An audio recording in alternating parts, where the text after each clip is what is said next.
Nextnya profit tipis di era. Makasih ya, terima kasih kembali. Fokus ya. SMA TP 256, entry lagi 230 nggak dapat. Bagus kalau dapat 230, lebih bagus lagi 210 sampai dengan 220 lebih bagus untuk SMA.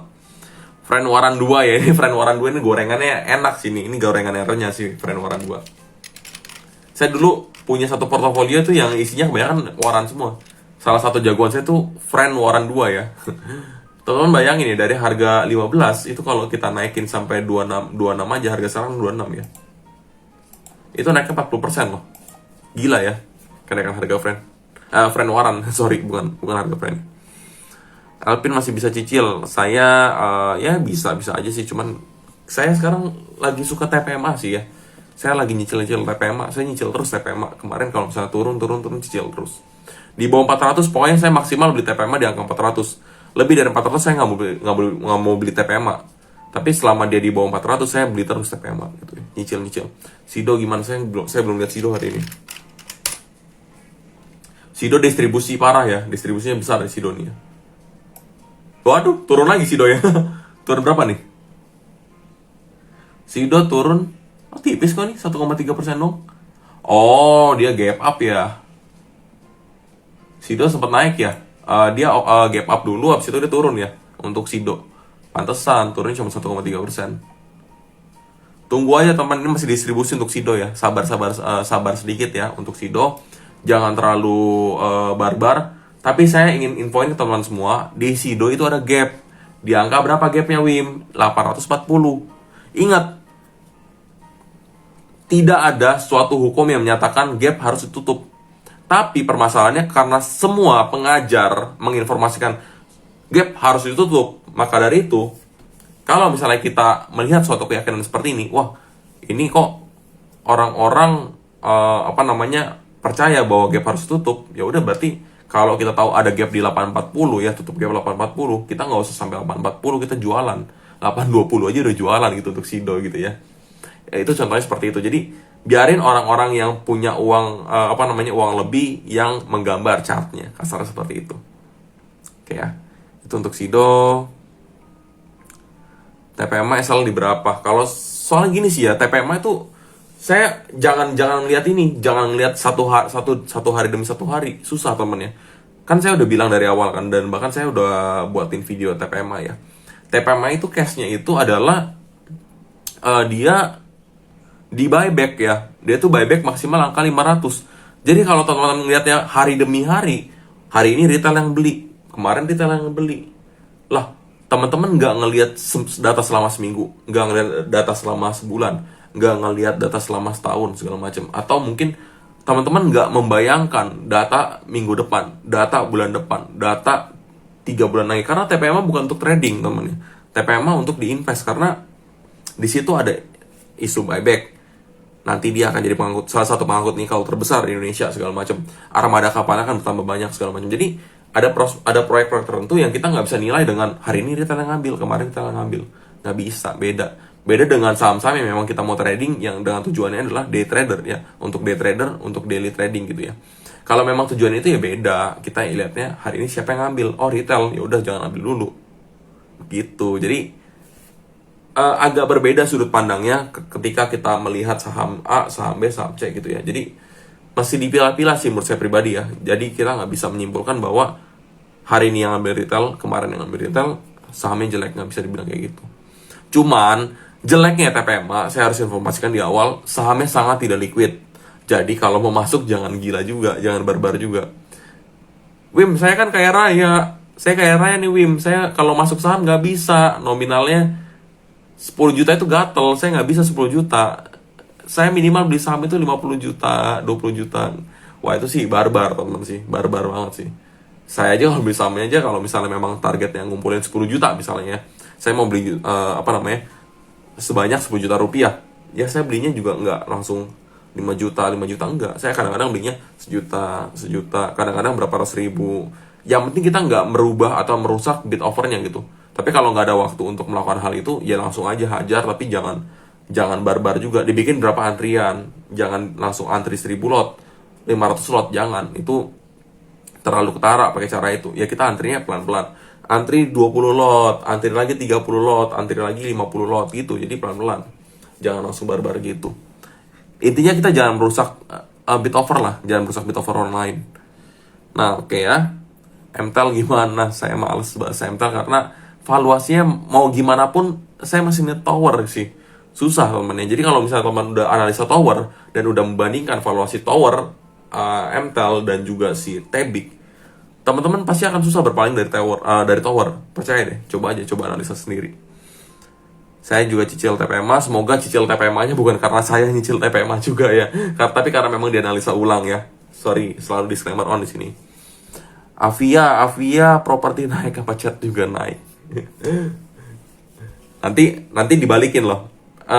Suku bunga mau naik, apakah properti masih naik? Ya enggak dong. Jadi tapi betul sih, properti memang lagi gila-gilaan sekarang ya. Karena ini fun fact juga ya. Teman-teman kalau mungkin di sini ada yang kontraktor atau segala macam ya. Dulu bangun rumah itu per meternya mungkin habis 2 juta ya. Sekarang itu bangun rumah itu atau bangun gudang per meternya itu mungkin bisa 4 juta, 5 juta gitu. Jadi itu dengan spek standar ya segala macam ya. Dan saya baru tahu juga tentang informasi itu dan cukup mencengangkan teman-teman ya. Karena costnya naiknya tinggi banget. Nah, maka dari itu kalau kita perhatikan harga rumah di pinggir jalan sekarang kan bukan pinggir jalan, di pinggir kota yang akses sebetulnya masih belum dibangun segala macam, harga rumah itu gila banget, mahal banget. Nah, makanya keluarlah suatu statement yang menyatakan bahwa milenial nggak bisa beli rumah, nggak bisa punya rumah. Ya wajar, bangun rumah saat harga komunitasnya mahal, besinya mahal, segala macam mahal. Harga rumahnya mahal sekarang, teman. Gila banget mahalnya. Harga rumah ya, yang kalau misalnya kita ngomongnya standarnya aja, itu rata-rata 1M di daerah pinggir Jakarta, segala macam ya. Ada sih yang masih 500, 600, cuman nggak banyak banget. Biasanya kalaupun ada yang masih angka 500, 400, akses jalannya bermasalah, atau mungkin ada sesuatu yang bermasalah di situ. Jadi, susah. Minimal kalau misalnya mau yang proper, 1M. Itu pun proper untuk keluarga muda gitu ya. Jadi, saya memperhatikan properti segala macam gitu-gitu. Propertinya mahal sekarang ternyata, nggak semurah itu. Orang dipaksa nyicil 20 tahun segala macam gitu. Kayak saya jujur secara pribadi, saya pribadi nggak kepikiran loh untuk beli rumah sama sekali. Kalaupun saya beli rumah ya, saya misalnya beli rumah untuk saat ini bakal panjang nih. Kalau saya ngomongin KPR, saya bakal panjang. Saya ngomongin tentang kredit rumah, saya ngomongin tentang properti bakal panjang. Ya ntar next video saya akan bahas tentang kredit rumah atau segala macam. Oke ya. Nah ini yang tadi ya, ngapain di TPMA akumnya dari retail. Saya ngeliatnya beberapa hari gitu dan berapa waktu, berapa bulan dan juga proyeksinya ke depannya. SRTG Saratoga WIM nyangkut 23%, masih layak hold apa enggak? Terakhir saya bahas Saratoga itu udah lama ya, tahun lalu ya kali ya. Di angka di harga 1100-an kali ya waktu itu ya. 1200 ya. Jadi Saratoga itu dulu harganya sempat 6.000 ya. 6.000 harga Saratoga dan dia stock split 1:5. Harga Saratoga jadi 1.500. Di saat itu saya bilang ke teman semua, wah ini Saratoga gila nih, bisa dibeli nih. Ini murah banget, under value banget. Nah sekarang Saratoga itu naiknya udah gila banget. Dari 1.200 tadi, dia itu udah naik ke angka, sempat ke angka 4.000. Nyangkutnya tadi 23% ya. Kalau nyangkut 23% dari sekarang, itu berarti harga fresh itu kurang lebih harusnya di angka, sebentar ya, saya coba kira-kira ya, saya nggak tahu ini berapa salah, tapi harusnya nyangkutnya di angka 3.200-an mungkin ya, kalau sampai minus atau apa namanya nyangkutnya 23%. Nah, 3.200 kalau kita lihat di sini, sebetulnya ya, volume transaksi terbesar pada Saratoga secara volume profile itu ada di angka 2.800 sampai dengan 3.200. Nah, kalau teman punya di angka 3.200, jujur ini saya coba seobjektif mungkin. Naik ke sana susah jujur aja.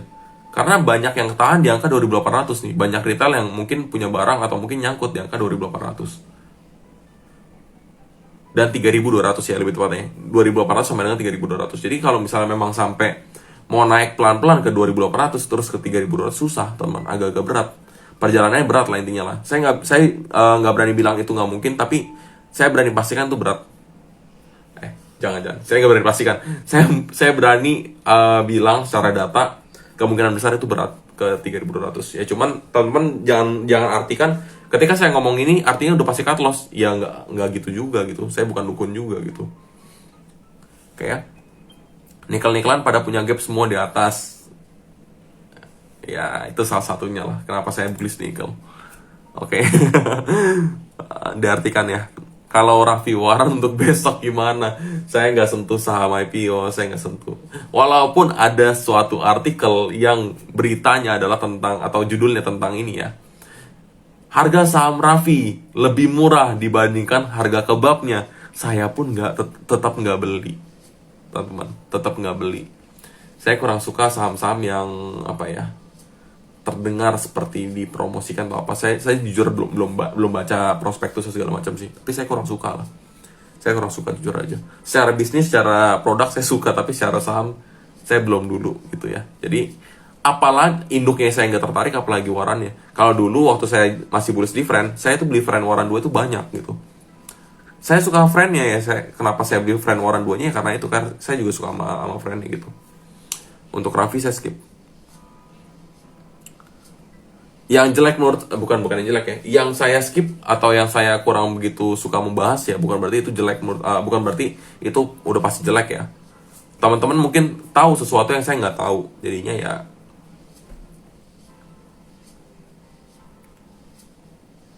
Nah ini tower nunggu murah. Nah susah nih masalahnya, tower itu kemarin tender offer 1.200 1.300. Kemarin diinformasikan bahwa udah mulai tender offer di angka 1.300. Nah, tower itu sempat ke angka 900-an, ke 1000-an. Banyak yang takut nih, wah gila tower itu gimana ya? Orang-orang pada lupa tower itu punya siapa. Orang-orang melupakan tower itu punya grup Jarum.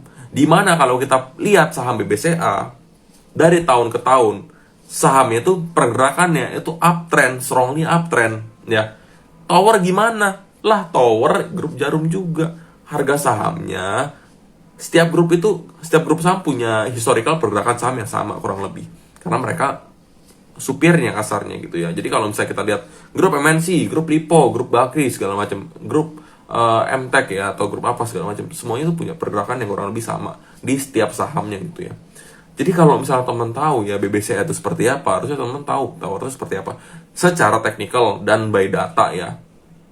Kalau secara prospek bisnis, teman-teman tahulah jumlah jumlah menara dari tower itu sendiri berapa banyak gitu. Jadi seharusnya kalau misalnya pertanyaannya adalah tower nunggu murah apa enggak, saya ngelihatnya kemarin murah pas 900 sampai dengan 1000. Tapi begitu dia udah balik ke 1200 1300, di mana tender offer di angka 1300, saya mending cari saham lain sih. Saya punya prinsip kalau saham yang saya beli nggak memastikan bisa naik 30%, saya nggak beli biasanya. Jadi gitu. Bangunan nggak gitu naik, paling 1 kali lipat. Yang gila itu iya benar, harga tanahnya juga salah satu faktor ya. Harga tanahnya gila banget. Nah, saya ini sering banget lihat appraisal tanah segala macam gitu-gitu ya temen ya. Penilaian tanah gitu. Jadi ini bukan harga tembakan ya. Jadi mungkin ada maklar tanah segala macam yang ngomong, ini gue beli tanah segini, ini lu mau beli nggak segini ya segala macam. Saya ngelihatnya datanya berdasarkan penilaian resmi gitu ya dari appraisal. Memang harga tanah naiknya tinggi banget. Kalau kita lihat secara tahun ke tahun ya segala macam ya, kalau kita lihat yang based on appraisal segala macam gitu-gitu. Oh ini panjang lagi ceritanya nih. Berhubungan dengan properti lagi ya. Saya singkatin gini deh. Singkatnya gini temen ya. Kalau kita lihat tahun ke tahun ya udah pasti tanahnya pasti akan meningkat, si bangunan pasti akan menyusut gitu ya. Karena bangunan ada depresiasinya begitu. Nah, kalau kita lihat secara garis besarnya tergantung. Kalau tanahnya yang dimaksud adalah tanah pinggir kota yang dekat dengan pembangunan, ya pasti naiknya gila banget. Misalnya daerah Bekasi, daerah Depok, daerah Bogor segala macam. Ada suatu bangunan atau suatu lahan yang kira-kira tiba-tiba ada suatu informasi penting nih. Akan dibangun akses tol di sini atau akan diambil alih oleh suatu developer perumahan besar, misalnya kayak Sumarekon atau mungkin Ciputra segala macam gitu-gitu. Harga tanahnya pasti akan melonjak tinggi banget. Jadi kita mesti ngomong juga nih, tanah tidak sama dengan emas ya. Emas itu dianggap safe haven, tapi tanah itu bukan gitu ya. Kita bisa dapat harga tanah di harga murah, tapi kita nggak bisa dapat emas di harga murah ya. Jadi kalau kita tahu potensi yang ada, harga tanah itu bisa naik berkali-kali lipat gitu. Sama aja kayak misalnya tanah hold sound bisa naik sampai 5 kali lipat. Ya memang harus ada bisikan-bisikan seperti itu untuk tanah dan sejenisnya. Udah mulai struck nih, lupa ngambil minum nih. Jadi tinggal di mana. Nggak kepikiran beli rumah, nggak tertarik dan belum tertarik untuk beli rumah sama sekali sih. Merusak cash flow menurut saya pribadi. Ntar panjang lah itulah. MTEL akuisisi tower dari Telkom dan akan menjadi tower terbesar kok. Apakah akan mengalahkan Kinerja Tower? Belum tentu ya. Teman-teman harus tahu ya. Pada saat Mitratel IPO, teman-teman harus tahu dan harus ingat. Pada saat Mitratel IPO, Mitratel itu udah punya tower terbanyak, udah punya menara terbanyak ya. Jumlah menaranya Mitratel pada saat IPO itu udah terbanyak.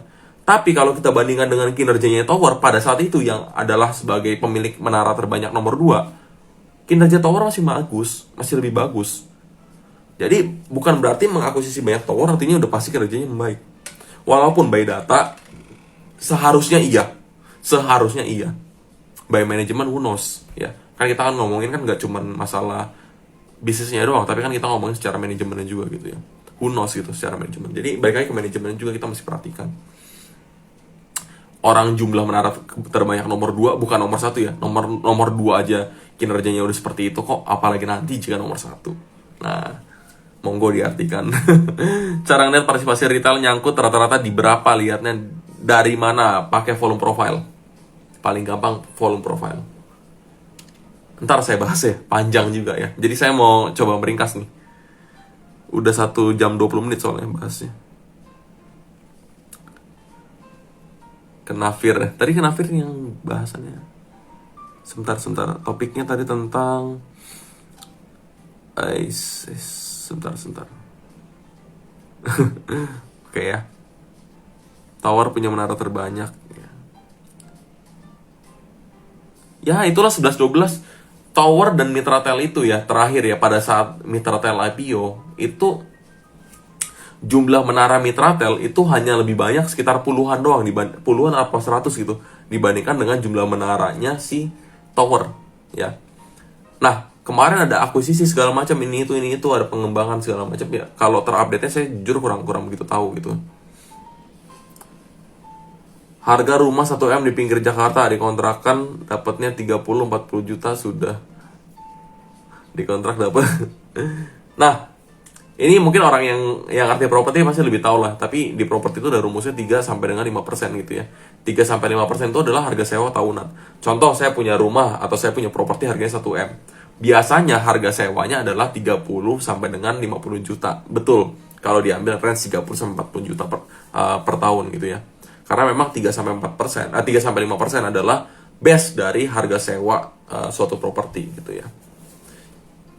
Oke ya, itu rumus itu sih rumus dasar orang-orang rata-rata yang punya kontrakan segala macam. Oke, teman ya.